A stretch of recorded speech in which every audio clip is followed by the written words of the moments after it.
Hey guys, Nick here, and today we're going to take a look at 1D kinematics, also sometimes called motion in one direction.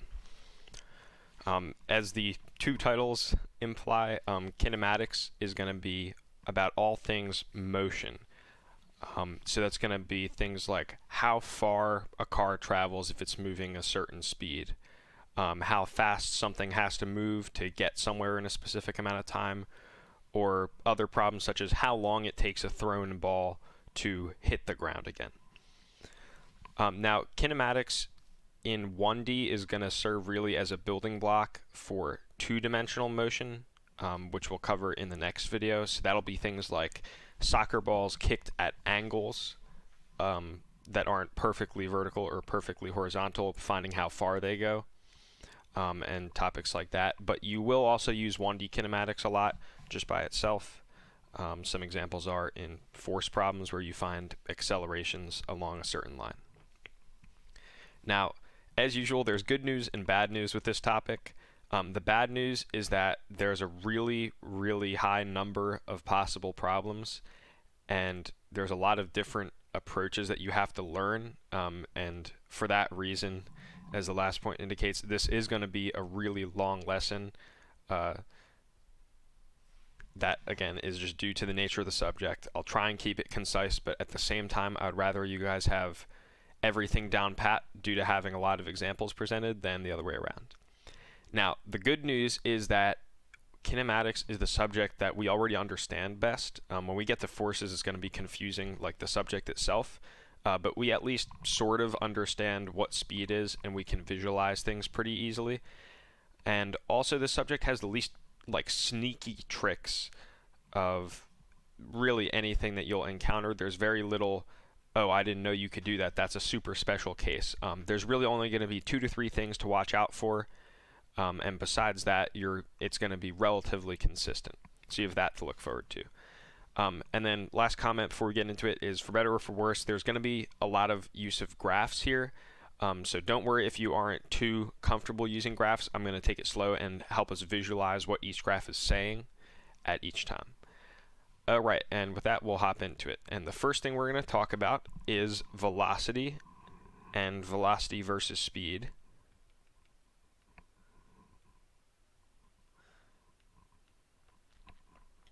Which is a topic that in practice isn't really too difficult, but it can be explained kind of badly, and I might have to recut this video depending on if I like my explanation or not, but I'll give it my shot here. So the difference between velocity and speed is probably typically told to you like this. Speed is a scalar, and velocity is a vector. Okay, this is how some professors like to say it. Now, what these phrases mean is that velocity is really just a specification of speed and the direction that the speed is pointed in.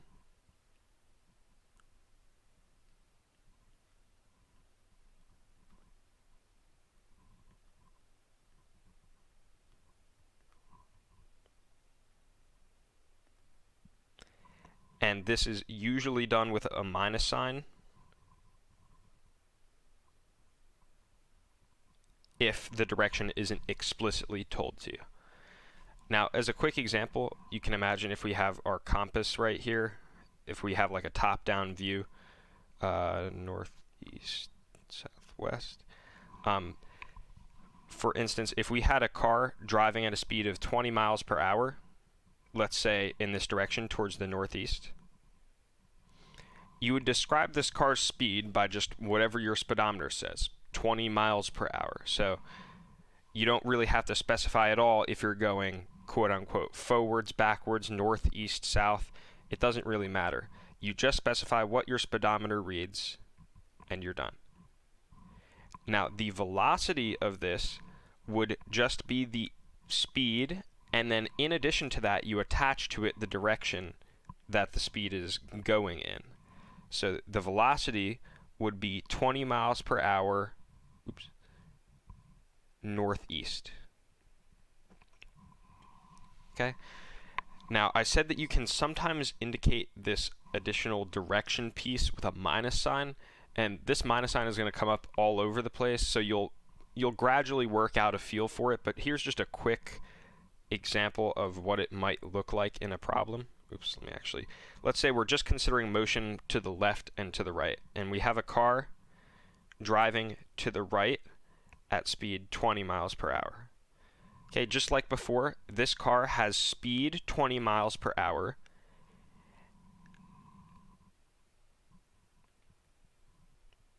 because again, you don't really care about the direction that motion is in. You just say it's 20 miles per hour. And if you choose to, if you're asked to, what's its velocity, your answer would be 20 miles per hour to the right. And usually this would just be indicated by including the sign, like the SIGN, not the trig function sign. So you would just say it's plus 20 miles per hour, with sort of the understanding between you and the person who wrote the problem and the person grading that you're calling things moving to the right positive numbers.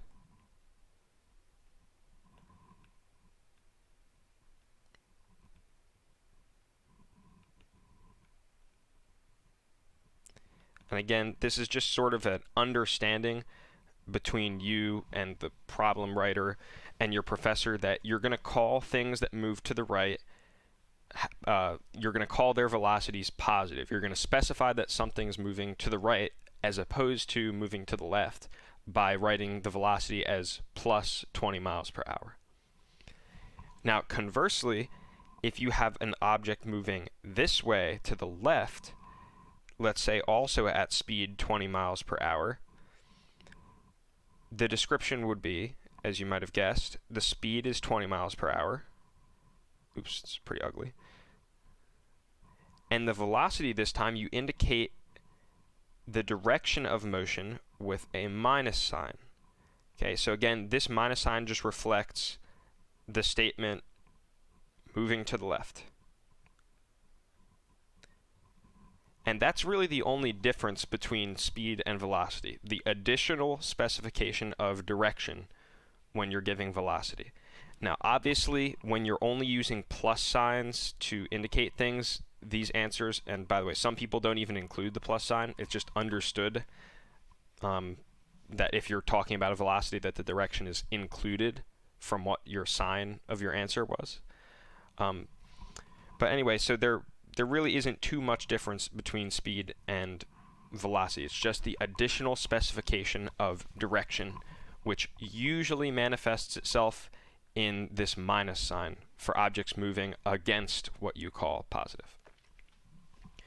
Okay, now this is the concept of scalars versus vectors.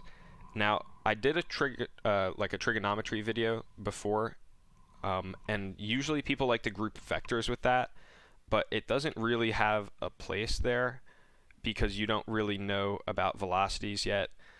You might understand it intuitively. But so this is the entirety really of what scalar versus vector is. It's things that don't have an associated direction, such as speed. Those are called scalars. So no associated direction information.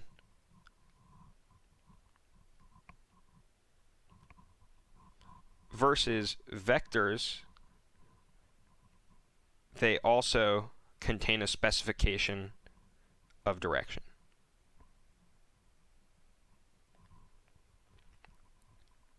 And for something like velocity, it's really easy to understand what the direction is. It's whatever direction the speed points.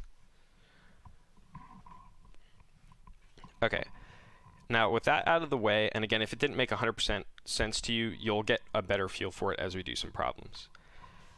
With that out of the way, we'll get the actual equation, the first thing you ever really learn in physics or about physics is the equation for velocity as distance over time.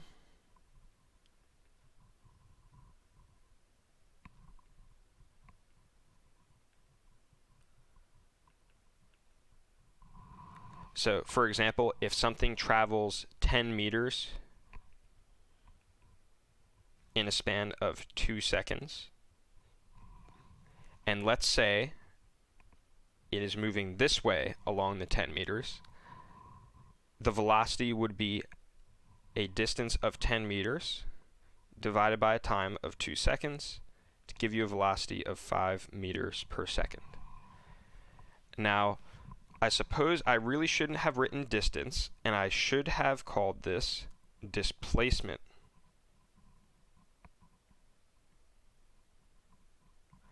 And the reason is velocity is going to specify which direction, left or right, you're moving based off of the sign of the answer. And I had to sort of tell you that, hey, the object's moving to the right, so we knew that our answer was positive 5 meters per second and not negative 10 meters per second, or sorry, negative 5 meters per second if it had been moving backwards.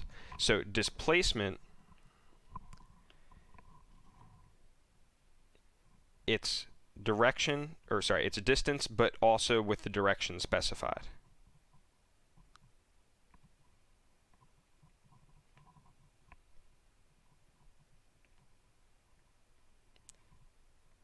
So this is kind of a similar deal to velocity and speed. Speed is like distance. You just say 10 meters, and you don't care what direction the 10 meters is traveled in. And then displacement is more like velocity. Displacement would be described as 10 meters to the right for this problem.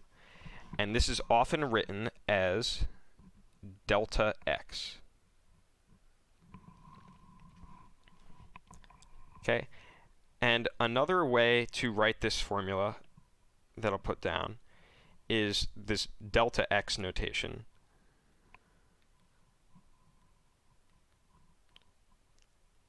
Okay, this is the way you see it in your equation sheets most often. And again, delta x just means displacement.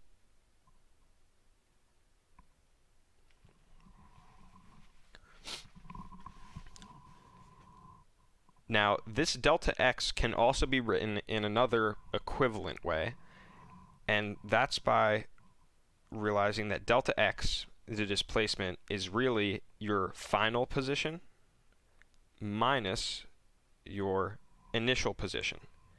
So if you want, you can insert this expression in here. Now, the reason that this works is that, let's use our example up here. Let's call the start point 0 meters and the end point at coordinate 10 meters. Okay? Delta x, when you're moving to the right, would be your final position of 10 meters minus your initial position of 0 meters for a positive 10 delta x for motion to the right.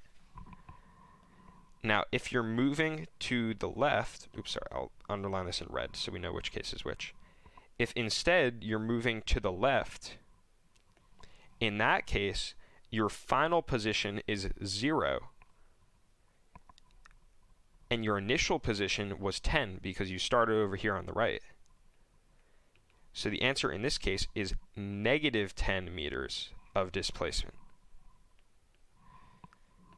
So in short, or actually I should draw the arrow in the other direction.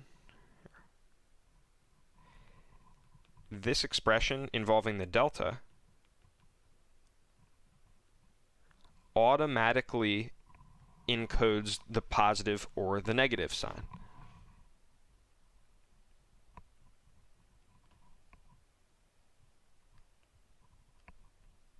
So it automatically has a negative sign if the motion was backwards.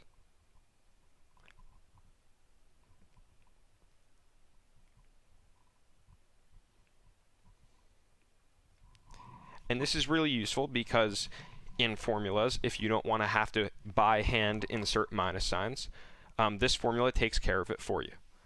Okay, so again, this delta x notation for displacement and the definition of the change in something as the final value minus the initial value, it automatically captures if the motion was in the positive direction to the right or the negative direction to the left, just based off of that formula. Okay, now a very, very important comment about this formula. It's often written as delta x is velocity times time. This is basically the statement that distance traveled is quote-unquote speed times time. Really, it's velocity times time. I want to put in giant galaxy pen here because this is really important, is that this only works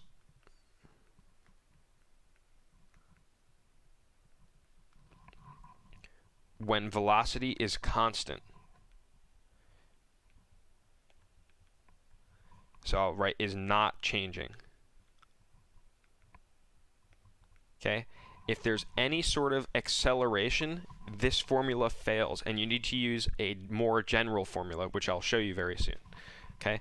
So this only works when velocity is not changing, and I put this in Galaxy Pen because when I teach physics 1 and 2, I always see people using this formula when the object is accelerating, and it does not work. Okay? This is a very, very simple, or this formula can only be applied to very simple problems where there's just a simple speed that's the same the entire time, and you're wondering how far it went. Okay? So this only works when the velocity is not changing. Okay. Something else I want to point out is that scalar quantities, particularly speed, is never negative.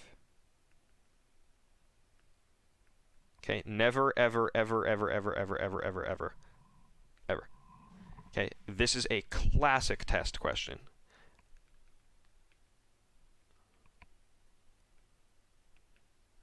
And again, the reason is the negative signs that you attach to numbers. A negative would specify direction.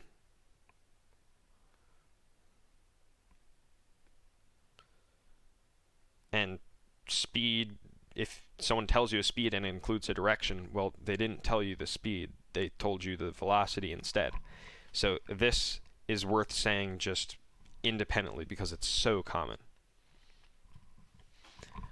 Okay, one final comment before we move on to some graphs is going to be that this notation of delta x, or delta of anything really, as x final minus x initial, I'm actually going to do it in this example, the delta of velocity. Again, this is read change in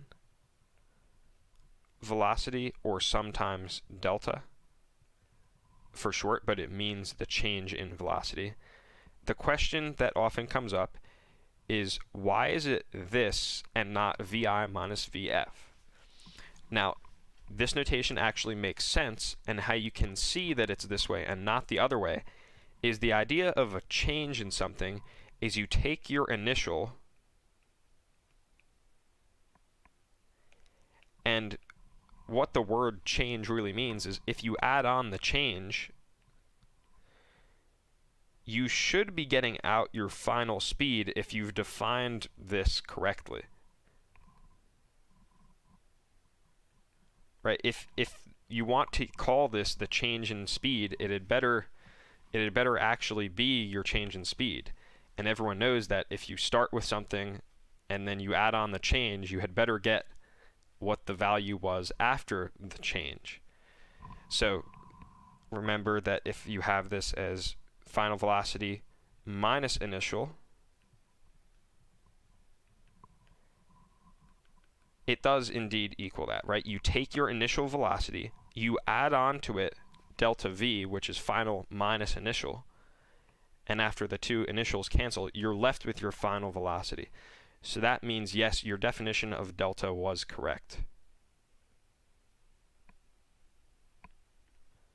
So your definition of delta v had vf first, and that was correct. And just one more time, the reason is if you add your initial and your change together, you better get your v final out. And that's exactly what happens with this formula. You add on vi, and you get your final speed out as you should.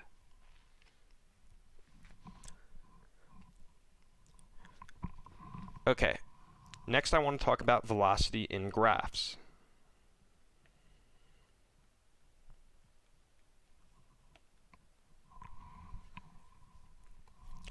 Okay, now when you have a graph of an object's position over time, let's say here's the graph, and I'm going to label the axes as will be supremely important. So the vertical axis is position, and the horizontal axis is time.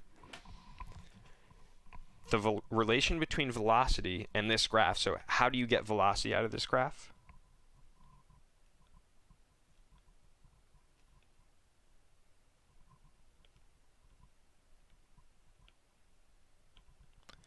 The answer is that velocity is the slope of the x versus t graph.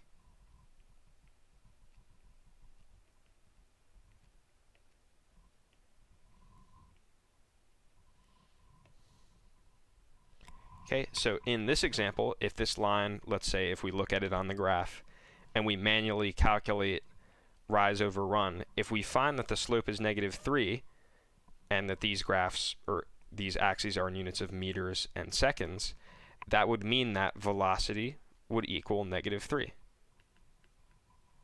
meters per second. Oops.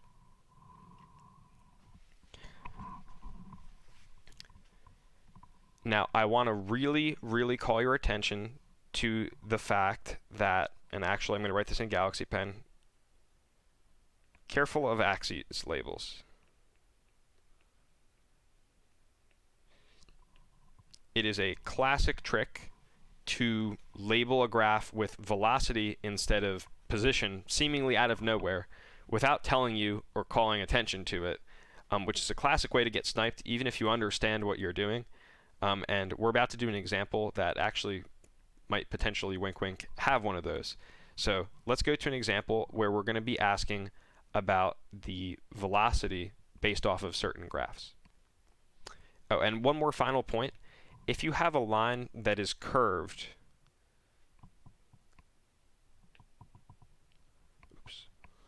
if you have a line, a position versus time graph that is curved, okay, the slope at each point, so the slope of this line, I should probably do it in another color, the slope of this, like, they call it a tangent line, it's just really the slope of the curve if you look really closely. That's the speed at that instant. Or sorry, the velocity at that instant. I'm being lazy, and I really shouldn't.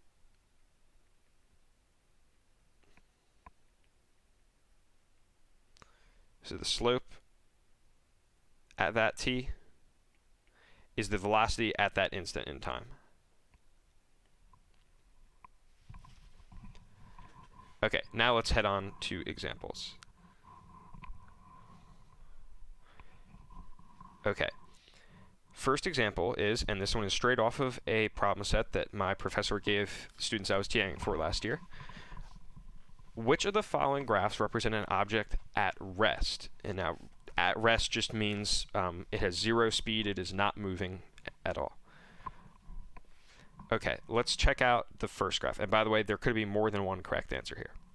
So the first graph is x versus t. Okay, so we haven't fallen for the axes relabeling yet. Okay, the position, let's just pretend that this is location 2 meters. What this graph is saying, and it might take some getting used to, is that the position is 2 meters at this time, and then at a later time, the position is still at 2 meters, and then at a later time, the position, which remember, the height of the line is position,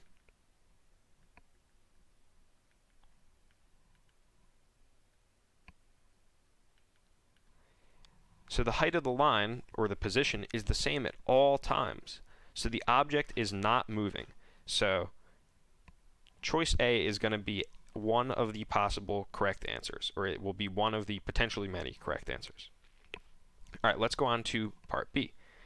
All right, the height of the line, so the position, it starts out at 0, and then at a little couple seconds later, the position is not at 0 anymore. I don't know what height this is, they haven't given us, but it's definitely not 0. So the position might have moved to 1 meter after a couple seconds. So this object is definitely not at rest. And by the way, I should have really checked my axes before proceeding. Okay, part C, we have a position versus time graph, so we checked our axes labels. the object starts at this position, I don't know, maybe like 5 meters or something, and then at some time later, it's only at 2 or 3 meters, meaning that this object is definitely moving. So it's not this one either. Graph D, this one's going to be kind of hard to interpret. There's no line here at all. I don't think so. Even if there is, there will be other issues. But let's see what happens over here, because it looks sort of like this one, which was a correct answer. So let's check out why it might not be. So what this graph is saying is the object doesn't exist at t equals 0, 1, 2, blah, blah, blah. And then all of a sudden right here, its position jumps up. By the way, this graph should be more of like a very sharp peak rather than just a vertical line. It isn't really clear what a vertical line even means on a graph. So the position is very suddenly, the object blips into x equals, let's say, 2 meters all of a sudden, and then it teleports away, or if you view this as the line as being hidden by the x-axis, it teleports back to 0 meters in position. So this object has moved / teleported, so this one's definitely not at rest either. All right, and last graph. Well, hey, it looks like the same as the first graph. Wait, no. If you check your axes labels, which again is just so unfortunately thrown at you as an additional needless difficulty, this is a graph of velocity versus time. Okay? Not position versus time. So in this graph, the height of the graph, the height of the line, is the velocity / speed of the particle. So at time equals 0, the object has speed / velocity 1 meter per second. At a later time, t equals 2 seconds, and again, I'm just making up numbers here to give myself a better understanding of the situation. At a later time, its speed is also 2 meters per second, or 1 meter per second to the right. So this object is constantly moving. It is moving at the same speed all the time, / same velocity all the time, but it's definitely moving. So in all, the correct answer is just graph A.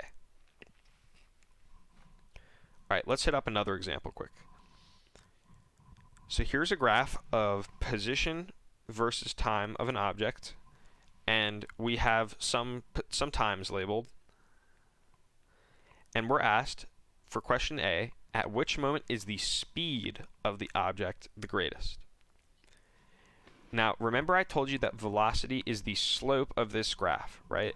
So at this instant, the slope might be +2, so the slope would be 2 meters per second. Over here, the slope, it looks like it's generally something like maybe -4, -3 meters per second. Over here at K, it's probably like -2. Over here at L, it might be -1/2. Okay, so here's the velocities at those times.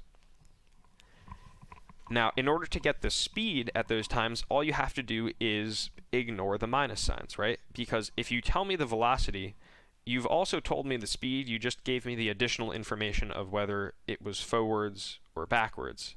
So if you just ignore that minus sign, you'll get just the speed information without the direction.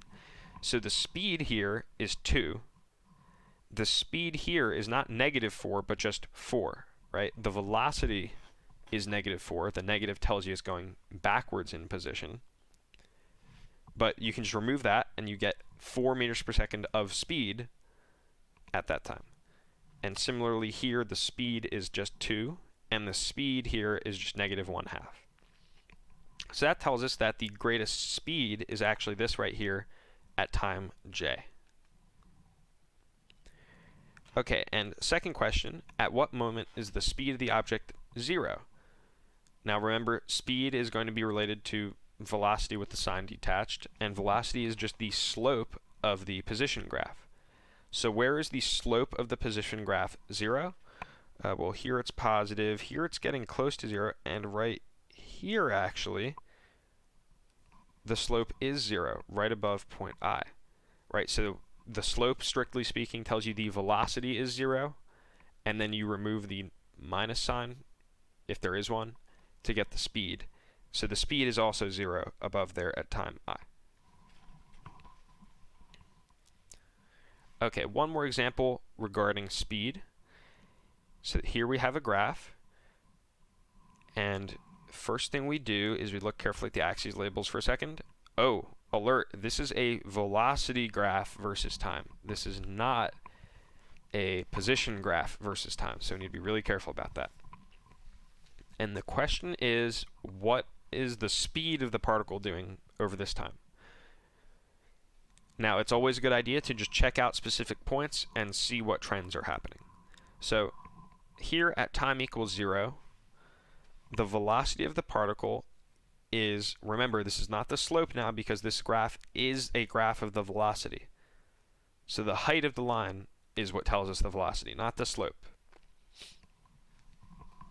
So at t equals 0, the velocity is like negative 2 meters per second.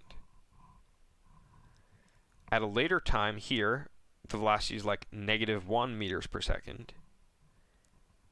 Here, the velocity is 0 meters per second. Again, I'm just reading off the height of the graph slash line.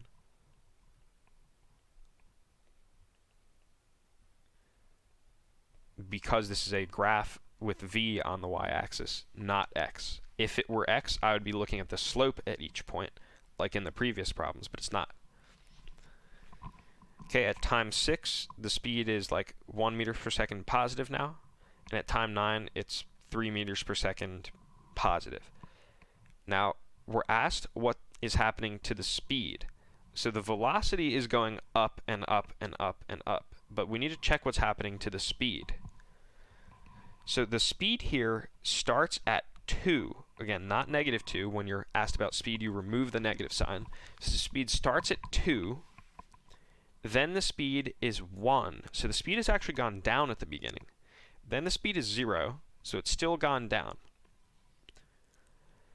After that, the speed is back up to 1, and then it goes up even further to 3.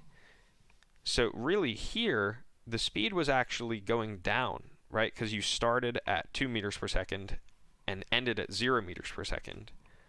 But here, it was increasing because you started at 0 and ended up at 3. So confusingly then, we have the answer that the speed decreases and then increases.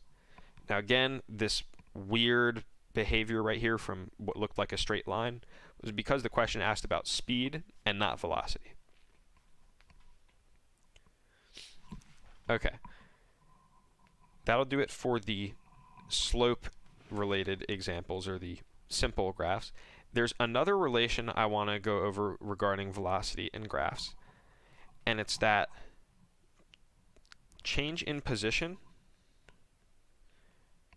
you can actually get it by looking at a velocity versus time graph. So if you have a velocity versus time graph that looks like this, the way you get it from this graph is it's the area under the v versus t curve between those two times.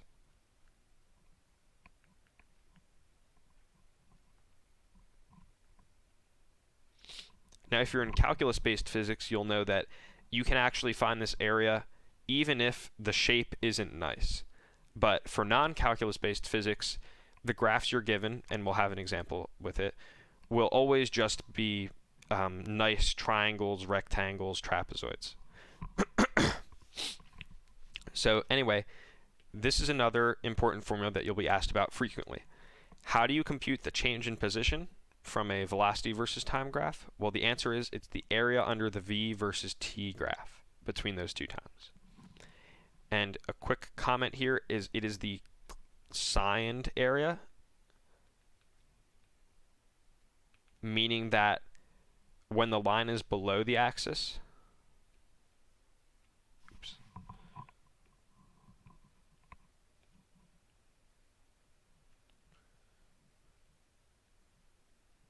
so really, I shouldn't say x-axis, below the horizontal axis.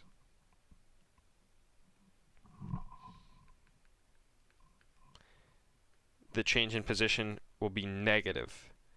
And again, that sort of makes sense. If the v graph is down here, your velocity is negative, so you're moving to the left, you're getting towards more negative x's. So your change in position will be negative. Okay, let's look at an example involving this.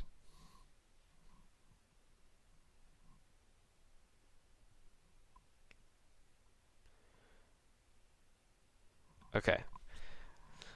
This is a velocity versus time graph of a truck and a car moving. And they start at the same place. That's told to us up here. And it asks which has traveled further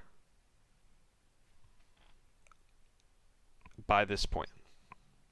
Now, you can solve this just by intuition by looking at the size of the speed/velocities of each vehicle.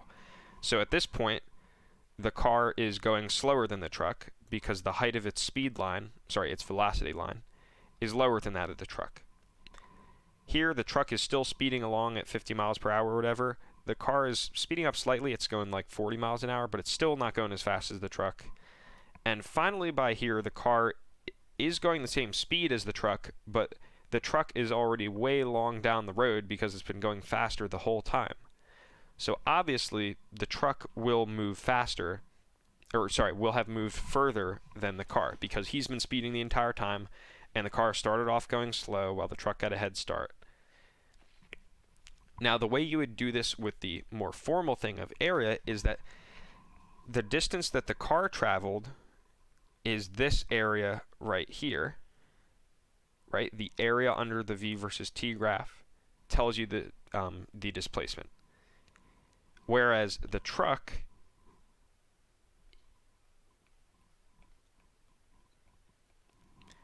the area under the truck's v versus t graph was much bigger than that for the car. So the truck's displacement is much bigger, and that's just another way of viewing it by doing this area thing.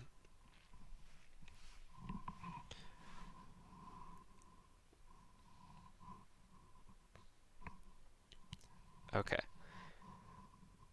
Next, we're going to talk about acceleration. Now, by this point, we already have a lot of the nuts and bolts, so I won't have to explain like the delta notation again. Acceleration is basically like the velocity was like the change in x per unit time. Acceleration is going to be very similar. It's going to be the change in velocity per unit time. And sometimes people write delta t here. And actually, I suppose I should have written delta t over here. So as an example, if a car starts with motion 2 meters per second and ends with motion 8 meters per second after 2 seconds, then its delta v is 6 meters per second, right? It has increased in speed 6 meters per second over a span of 2 seconds. So the answer is 3. And now you have meters divided by seconds again. So people write that like that, meters per second squared. It's meters per second each second. So it's how much speed do you gain each second.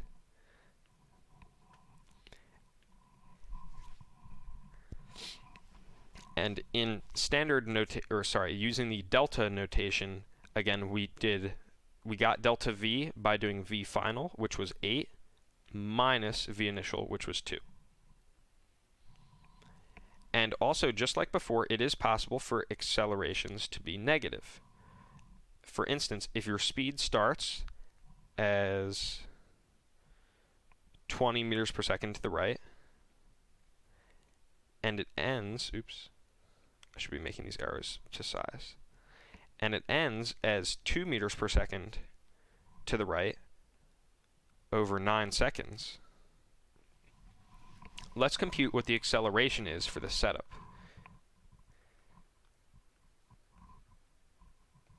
Now, some people will be tempted to, or actually I'll save that comment for a second.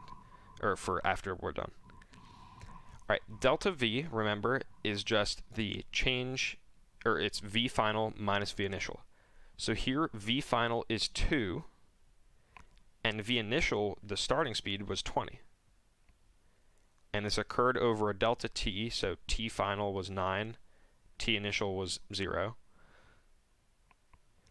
So we get negative 18 over 9, which is negative 2, and sorry, I should be writing units here. Negative 2 meters per second squared is our acceleration. Now, the comment I was going to make earlier was that this looks really weird. How could the acceleration be negative if the object is moving to the right the whole time? That doesn't really make sense. Well, it actually does make sense. Remember that acceleration is how much the velocity arrow has changed each second.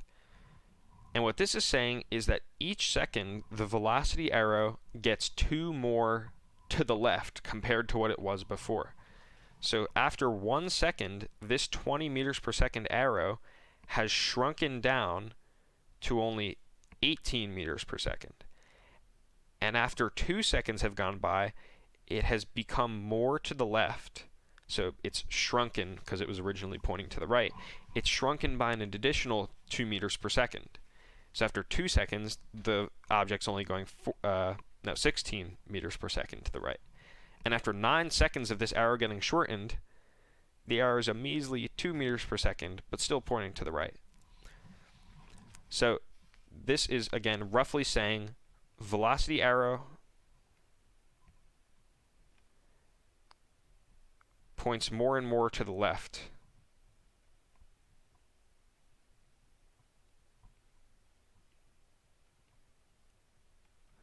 as time goes on. It doesn't have to reach a negative final speed for the acceleration to be negative, right? Whatever direction the velocity arrow is changing towards, that's the direction of the acceleration. Now, this idea of the negative sign being possible is a classic playground for trick questions on tests. There's going to be a lot of things where they're going to try and convince you that, oh, the acceleration can't be negative, I'm only going to tell you positive numbers, and then the correct answer will be a negative number, just like this scenario. So really trust these equations, that whatever number they output, it will tell you what direction the acceleration is in. Don't ignore a minus sign just because it seems wrong at first glance. Really double check to see if it actually could be wrong, because usually if you plug in the equations, if you plug everything in to its correct spot in the equations, if you get a negative sign, it's supposed to be there. Okay. Another comment on acceleration, just like how we could read the velocity graph off of the slope of the position graph, the acceleration can be read off of the slope of the v versus t graph. And just like before, the slope can be negative. That would correspond to the velocity going down as time goes up, as time increases, the velocity is going down, so the acceleration is negative. And the converse with the statement about area is that you can read the change in velocity off of the area under the acceleration graph.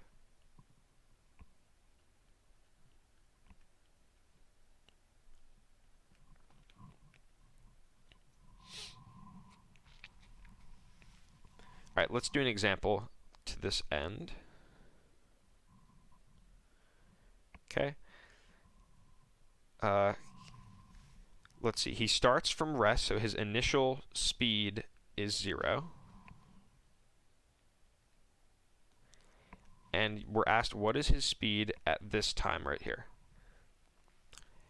And we're given an acceleration versus time graph, so we know we can read off the change in his speed from this graph. And how do we do it? We find the area under this curve. And remember, it is the signed area. So whenever the curve is under the axis, that area counts as negative in our total. So let's find the area under this curve. See, this first triangle right here, 1/2 base height. The base is 1 and the height is 2. So this has an area of +1. +1 because it's above the axis. This triangle is the same one with area -1. Let's see, here we have a square, a 2x2 square, so -4. And here we have a 2x1 rectangle, so area +2. So the total area under this graph is the sum of all these, so -2.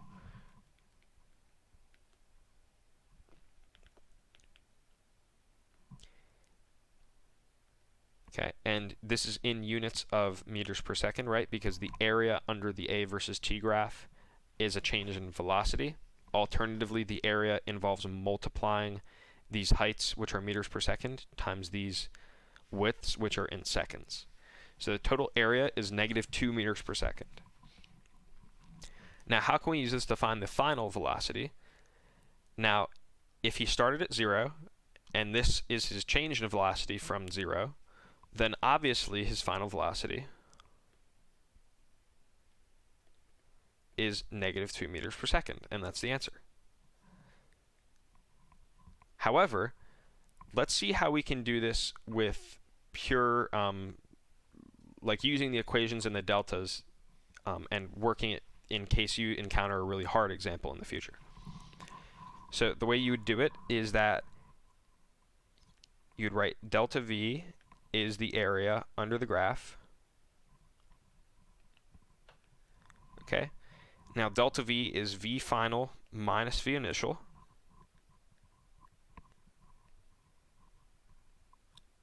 Okay, and we were told the initial speed was 0, right? It said he started at rest. And the area under the graph was -2. And then -0 obviously doesn't count for anything. So from pure equation form, we got the answer that V final was -2. Now, I just want to point out something. If his initial speed was something other than 0, let's say his initial speed was 4 meters per second. Okay, VI would then be 4, and you add 4 to both sides. These are all meters per second, by the way. And you get that VF is +2 meters per second. Again, that's if if they told us that his initial speed was +4 meters per second. And what this means in like a picture is that he started at +4 meters per second. Over the course of his acceleration, he lost 2 meters per second, and he ended up with 2 meters per second still in the positive direction remaining. Okay, so this formula, VF minus VI, it really works no matter what the initial speeds and final speeds are. So you can trust the equation quite hard.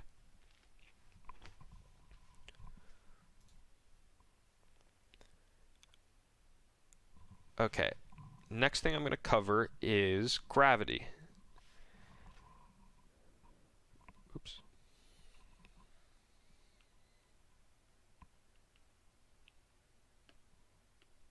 I realize I've inverted my normal color scheme. So the principle of gravity, and we haven't learned about forces yet, so I won't say too much about it, is that gravity pulls on stuff, and it gives everything which is free falling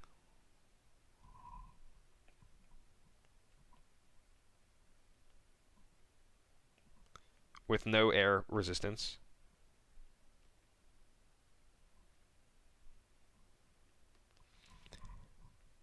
an acceleration of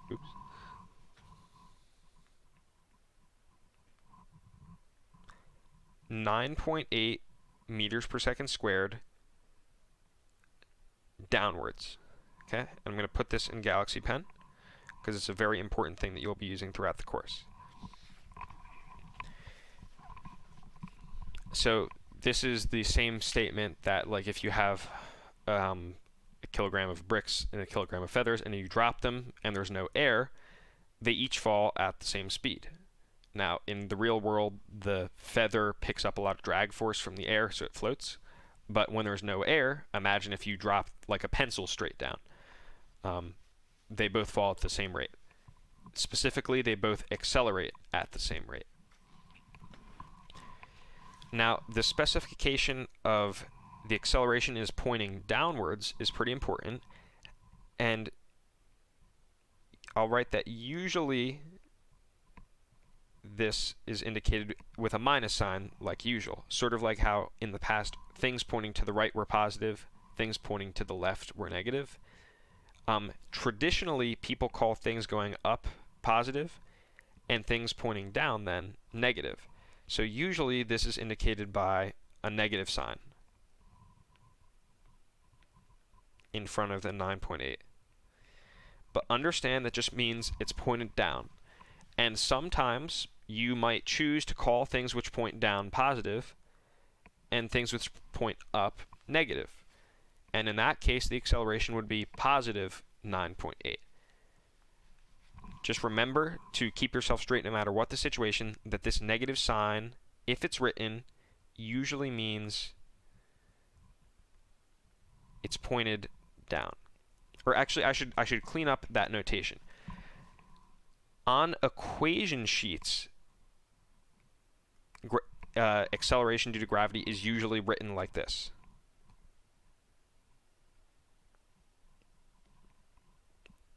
With your professor telling you that his minus sign means down. But the actual thing you want to remember is that this is the acceleration due to gravity. So I'm going to cross out that, and I'm going to box this a couple times, right? The acceleration due to gravity is 9.8 meters per second squared, and it points downwards. It makes things velocity arrows point further down, so they get faster downward speed the longer they fall. And on your equation sheet, there might be a minus sign, and usually in problems, because you'll call up positive and down negative, usually yours will have a minus sign as well. But it can cause a lot of confusion when people don't understand the purpose of the minus sign. So again, this is the thing to remember. Acceleration due to gravity points down, and usually that means in your problems, when you call up positive, you're going to call gravity a negative direction acceleration. Okay. At this point, I want to introduce another really important equation. And remember how I told you that this formula only worked when speed must be constant? Or sorry, I should say velocity constant. I interchanged the words because speed makes more familiar sense to me.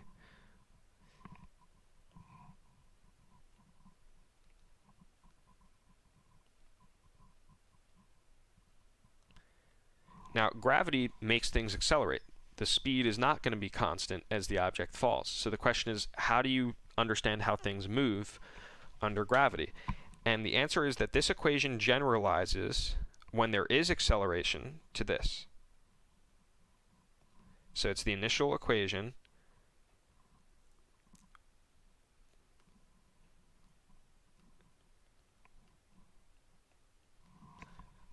okay, and this is getting a lot of galaxy print around it because I can't underestimate or I can't understate how long or how many times you will use this equation. Okay, this equation allows you to tell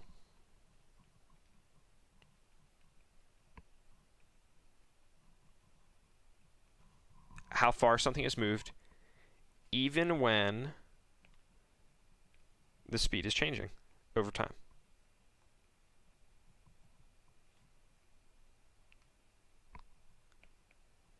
And that's reflected in the fact that there is an acceleration in this equation. And by the way, over here, I only had to tell you v because the velocity was the same the whole time. I didn't have to tell you, oh, it's the velocity at the beginning when it starts moving. Here, the speed is changing, so I do need to tell you which velocity should you use in your computation. Do you use its speed at the beginning or at the end of its motion? this equation says that it is the velocity at t equals 0, or whenever at the starting point, really.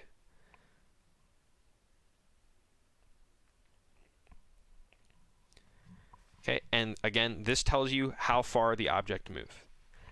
Equivalently, on your equation sheet,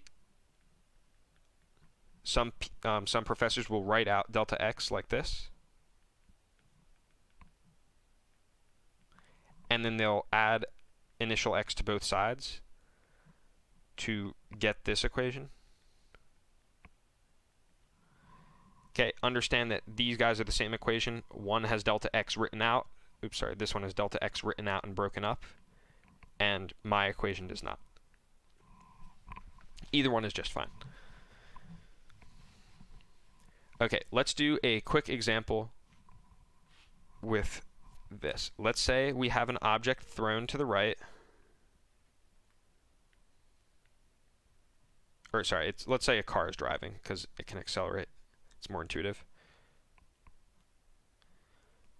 And its initial speed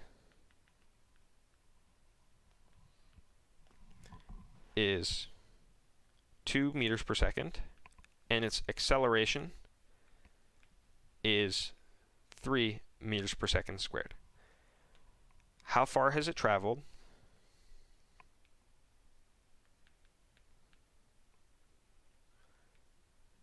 At t equals 3 seconds. Okay, now again, you can't just use 3 seconds times 2 meters per second because the speed of the car is changing, right? Distance equals velocity times time. It only works when the car's speed is the same the whole time, when there's no acceleration.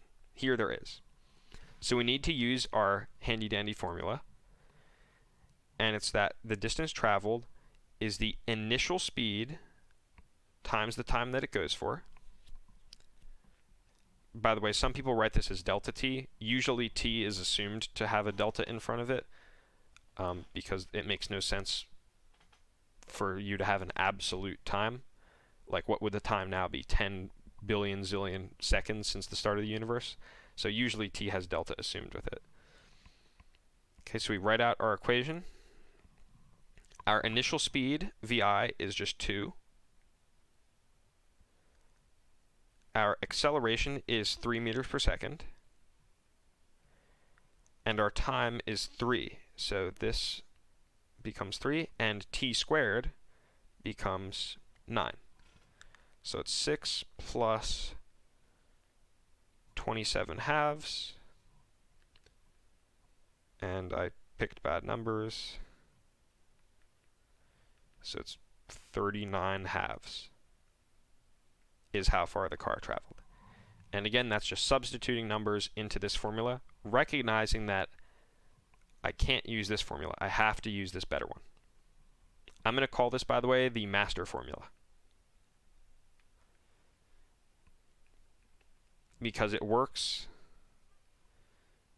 in basically all situations.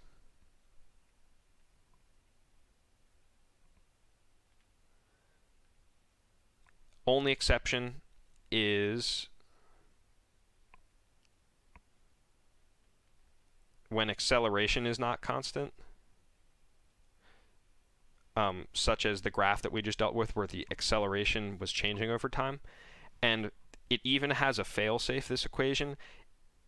You'll be confused what acceleration to even plug in because the acceleration changes. So it'll stop you from using it incorrectly. The main thing that does go wrong with this equation, though, is people forget or they become scared of minus signs. So it's important to just have confidence in your minus signs. So we'll do an example involving gravity with that in a couple seconds. Okay, first example will be a ball is dropped from a 20-meter window. It has no initial speed, and it just free falls. How long till it hits the ground? In time. Okay, so we have our window here. Guy drops a ball, and then splat. And we're interested in how long it takes for it to fall. By the way, I should mention, this works along each direction. It works along the x direction, and it also works for the y direction. Obviously, this is delta y when you're dealing with the y direction.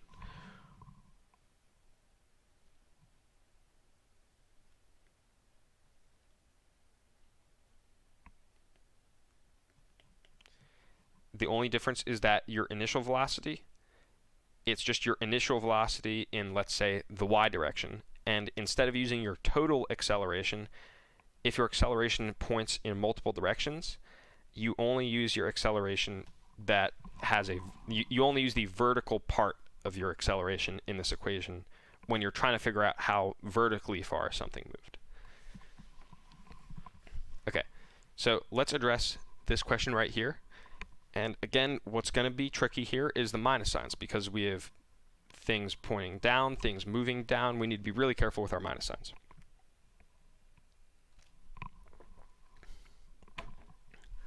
Okay. We'll write in our master equation, and again, I'm going to use delta y here because the equation works for y and x motion.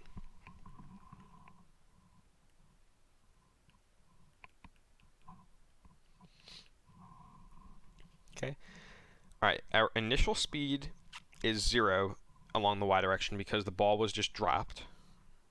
So I can cross out this term and write 0. Okay, t we don't know, we're trying to find, so we leave it in there, and hopefully at the end we'll get an equation like t squared equals 9. Okay, the acceleration due to gravity. Let's do the standard choice and call up positive and down negative. Now, gravity's acceleration is 9.8 meters per second down, so we're going to call it negative 9.8 to reflect the fact that it's not pointing up, it's pointing down.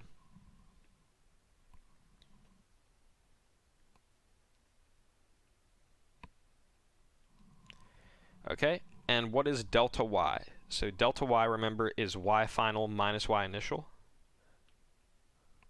Okay, what is the initial y? The initial y is 20, because that's where the ball starts. And the final y is 0, because that's where the ball ends.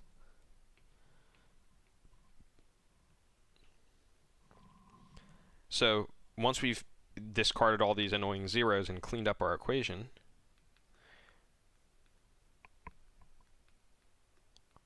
we get this. Okay, negative 20 is negative 1/2 times 9.8. That's negative 4.9. You'll see this number an awful lot, by the way. T squared. Okay, at this point we can cancel the two minus signs by multiplying through by negative 1. And then we're going to divide both sides by 4.9. And we get, let's see, this is something really close to 20 divided by 5, so it's almost exactly 4. It might be like 4.01 or something. Okay, we get 4 equals t squared. And then you can take the square root, and you get t equals 2 seconds. Obviously, t equals negative 2 is outside the scope of the problem, because the ball isn't moving with this acceleration and initial speed. Or, you know what, forget about it. Negative 2 seconds is before the guy dropped it, so obviously it doesn't make sense. You can discard it. I want to jump to an example involving gravity and free fall. So here is a graph of something's vertical position as time goes on after it is tossed upwards. So the thing starts by going upwards a little bit. Its height is rising, it's getting slower. It peaks, and then it starts falling down. And there are possibly multiple answers for this. So question 1 is the velocity, or possible answer 1 is A, the velocity of the ball is constant throughout. Now, remember, the velocity in the y direction, and this is y position, is going to be the slope of the y versus time graph. Now, the slope here is positive, I don't know, 4. The slope here is only positive 1. Here the slope is negative 4. So the velocity of the ball is changing, so A is wrong. At the highest point, so this is a coin that has reached its apex, the acceleration of the ball is 0. Well, the ball is still free falling, and anything that's free falling over its entire lifetime of free fall, its acceleration is 9.8 downwards. So this is wrong. In pure graph terms, you can see that because the velocity here is like positive 1. The velocity here is like negative 1. So the acceleration is telling you, is the velocity arrow changing? Or is the velocity, which is the slope, changing at this point? And the answer is yes. The slope is going through a change from positive 1 to 0 through to negative 1. It is continuously getting smaller. So the acceleration of the ball is definitely not 0. It's still 9.8 downwards, like it always is for free fall. All right, C, at the highest point, the velocity of the ball is 0. Now, velocity is the slope of the y versus t graph, and the slope is 0, so yeah, that's good. And then question D, the acceleration of the ball is constant throughout. Now, this is something that you've thrown and you've just sort of let go in free fall, and anything that's free falling the whole time has acceleration 9.8 down. So the whole time it has that same acceleration, so C and D are the answers. Okay, I'm going to do one more example involving free fall, and it's going to be similar to the previous one. This time I'm going to say a coin is thrown from a 20-meter window, just like before, but it's pitched downwards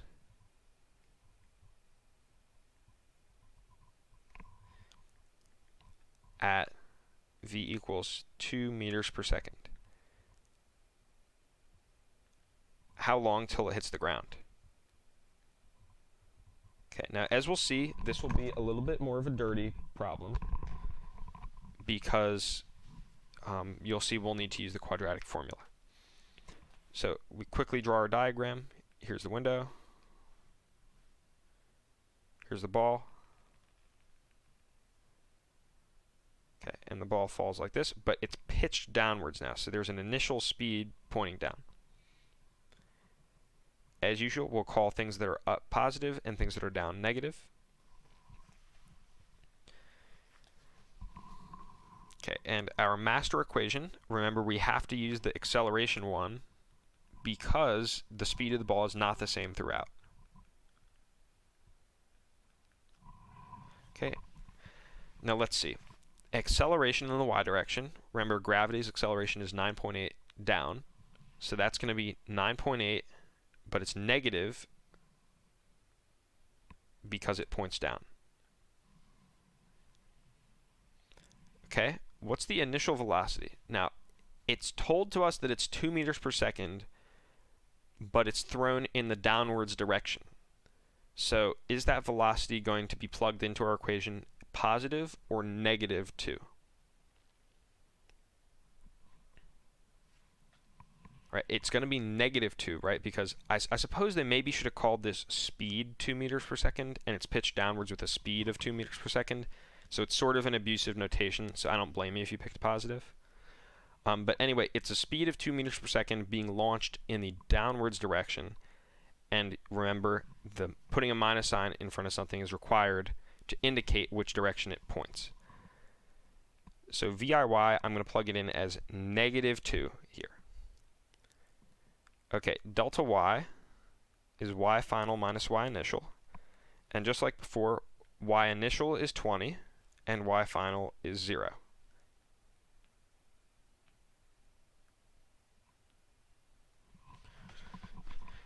So our equation after we clean it up is negative 20 equals negative 2t minus, and I'm just going to simplify these, 4.9 t squared. All right, and the question is, what the heck is t? Before I could just take the square root, now I look like I'm screwed. Well, we do our handy dandy thing. By the way, if you didn't watch the systems of equations video, something you should always do right after you plug in, or even right before you plug in numbers, but definitely before you try to find the variables, you should count if you have the right number of unknowns in your equation. So here I have one unknown letter, t, and one equation. So I'm guaranteed to be able to find what values of t solve. It's just a question of how. Now, whenever you see these things with t squared, nt, and a constant, you should know it's quadratic formula time, which is unfortunate because it's a lot of algebra. So let's write this equation in standard form by moving these two terms over to the other side.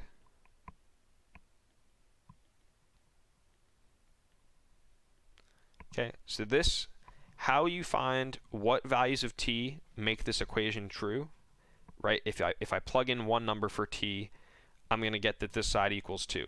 If I plug in a different number, I'm going to get it down to 0.1. If I plug in an even better number, I'm going to get this expression down to 0.01.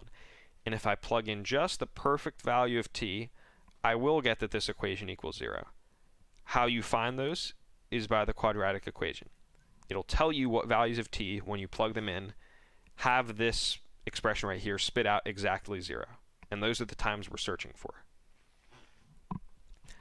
So here we have a quadratic equation with, in standard notation, a is 4.9, b is 2, and c is negative 20. So if we plug into our equation, which is going to be how you find those t values, is you do I even remember the quadratic formula? This is bad. Okay, no, I'm okay. I actually did have to search it up to verify. It's kind of embarrassing.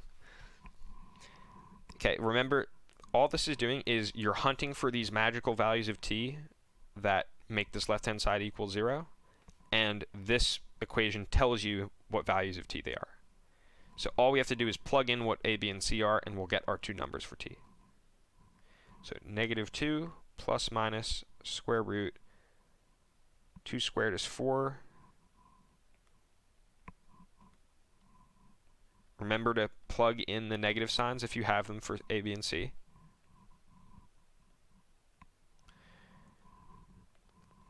Okay, and now this is going to be a pretty ugly expression. I'm going to punch it into my calculator right now, or my computer.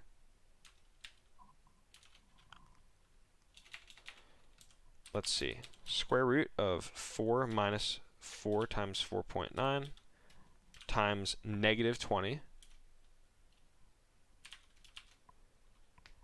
This is going to output, this expression right here is 19.9. Come on.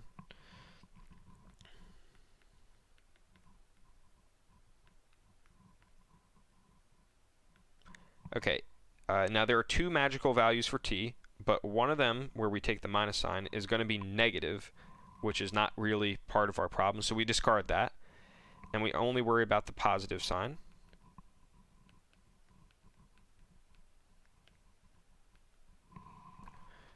Okay, so we're going to take 19.9 plus negative 2. That gives us 17.9 upstairs, divided by 9.8.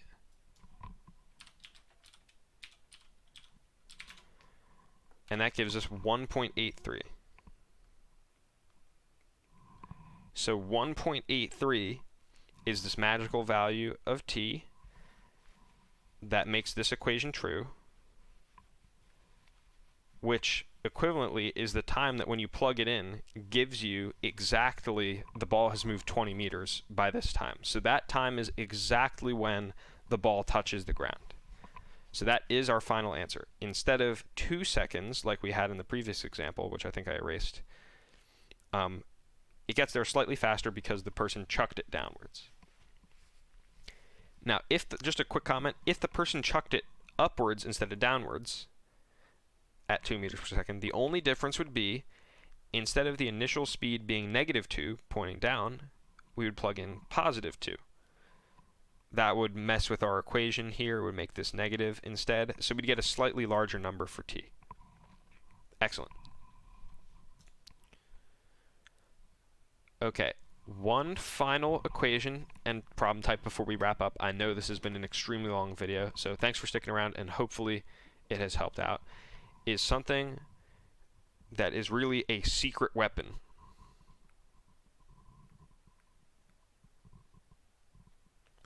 And my physics teacher called it the dirty equation.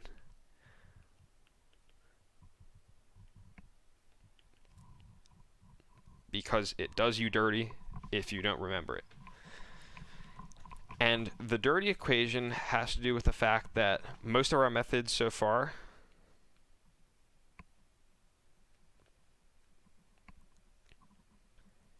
have used time heavily.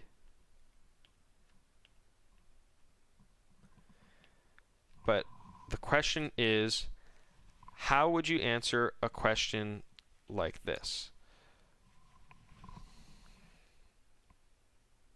You're driving at 400 meters per second. Okay, that's really fast. I'm taking this from a problem but changing the units because I didn't like them. And you hit the brakes. All right, let's change the numbers because this is going to lead to some absurd answers. 40 meters per second, and you hit the brakes, and the skid marks are 500 meters long. What was your acceleration?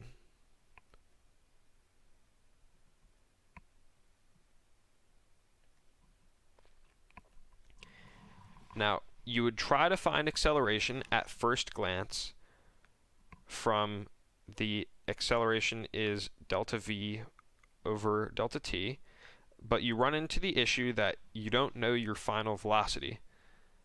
So it doesn't look like you can do it this way. Then you might say, okay, what if I use this equation? This might help me find A, but the question is you don't know t, so you're pretty confused. Now, it turns out you can combine these equations to sort of eliminate delta t if you find delta t is v, or delta v times A, and plug it in there, or something like that. I forget exactly what. But it all comes down to you don't have time for these equations, and in addition for this one, you don't have... Actually, no, sorry. Earlier I should have said you do know v final and v initial, but you don't know how long it took. Delta t not being known is the whole issue. Now, what the dirty equation does is it's an equation that I said is you sort of combine these two equations, and it'll allow you to solve problems without knowing how long something took. And the dirty equation is this: v final squared minus v initial squared is 2 times the acceleration times the displacement / distance traveled. And notice that time doesn't appear anywhere in here. So applying this to our problem right here, v final is 0 because you're stopped. V initial is 40. Acceleration you don't know, so you just leave it. Delta x is 500 meters. Okay, and at this point you have a one variable equation in A. Negative, let's see, what's 40 squared? 1600.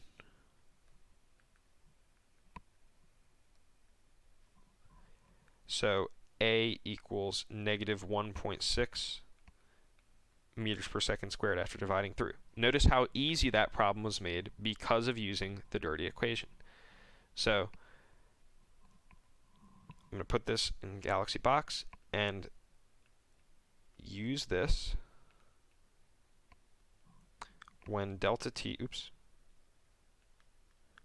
hard / impossible to find.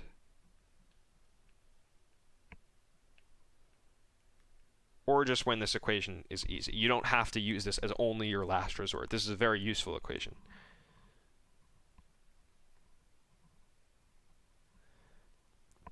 One example of where this equation is useful is in those free fall problems. It's very easy to find how high an object rises.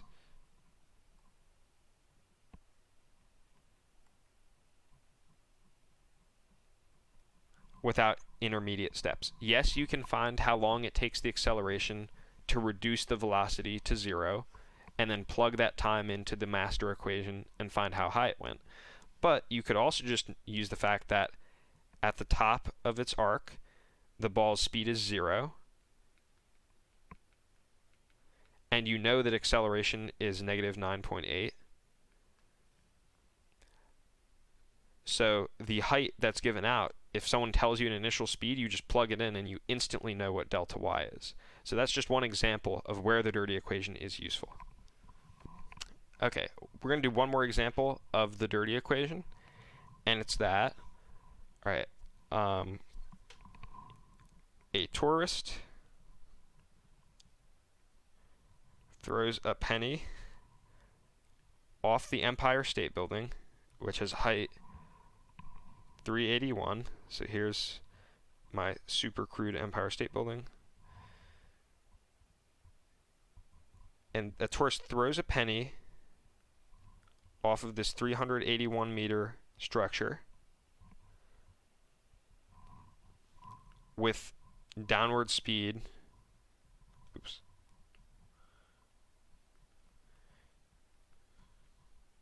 2 meters per second. And the question is, how fast does the penny hit the ground? Or sorry, at what speed, I should say. How fast could mean time. At what speed is ground impact? Now again, you look at this equation, you say, it could be kind of tough to find the time, right? In order for us to find the time a ball thrown downwards was, we had to use the quadratic formula. It was kind of really ugly. Let's skip it. Let's use the dirty equation because we don't want to use the time. Okay, vf squared minus vi squared equals 2a times the distance fallen. Okay, as usual, the only thing that we need to worry about is positives and negatives, and then the day is saved. Okay, v final is what we're trying to find, so we leave it as a variable. V initial is 2 down, so negative 2, but it gets squared, so it doesn't even matter. In the end, we could have plugged in positive 2 or negative 2, and we'll get the same number. This is because the dirty equation doesn't care if you threw something up at 2 meters per second, let it pass by down again on its way down at 2 meters per second, or if you just threw it downwards with 2 meters per second to begin with. Okay, acceleration, as usual, is negative 9.8. Again, negative because it's 9.8 down, and we're calling things that point down negative. And the distance traveled, remember, it's going to be your initial height, or sorry, your final height minus your initial height. Your final height is 0, and your initial height was 381. You could also view this as your displacement was just in the downwards direction. So you could have just looked at the picture and said, oh, my total height fallen is of size 381, but the distance traveled was, or the direction it traveled was in the negative direction. So you could have just straight up written negative 381. Okay, if we plug in numbers here, we get vf squared minus 4 equals 2 times, and these two negative signs cancel, 9.8 times 381. Okay, we're going to move the 4 to the other side. Okay, and now all we do to get vf squared is we take the square root of this.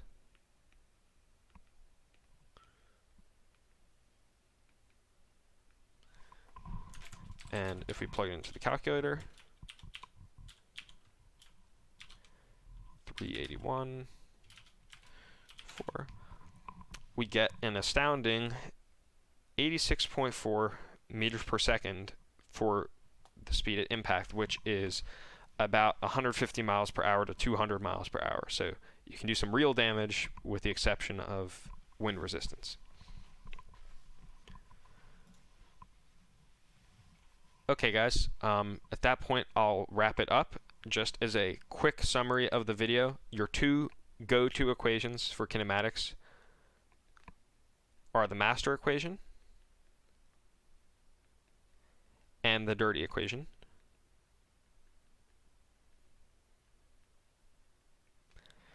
This one is used when time is involved or asked about.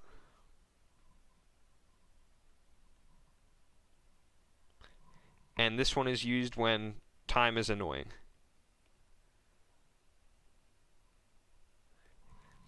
Just as a reminder, this equation, delta x is velocity times time, you can only use it when you're only at one speed the whole time.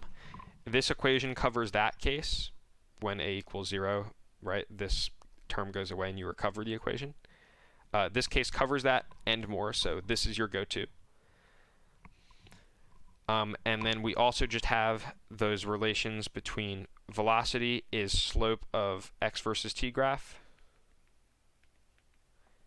whereas the acceleration is the slope of the v versus t graph. And conversely, you can get the change in position and the change in velocity from the area under the velocity versus time and area under the acceleration versus time graph, okay? So this is really your main toolkit, along with the knowledge of how to assign things positives and negatives. All right, guys, this is a really long lesson. Good job for sticking through it. It will get easier. 2D kinematics is much easier than this. So I will see you in the next video, and good work today.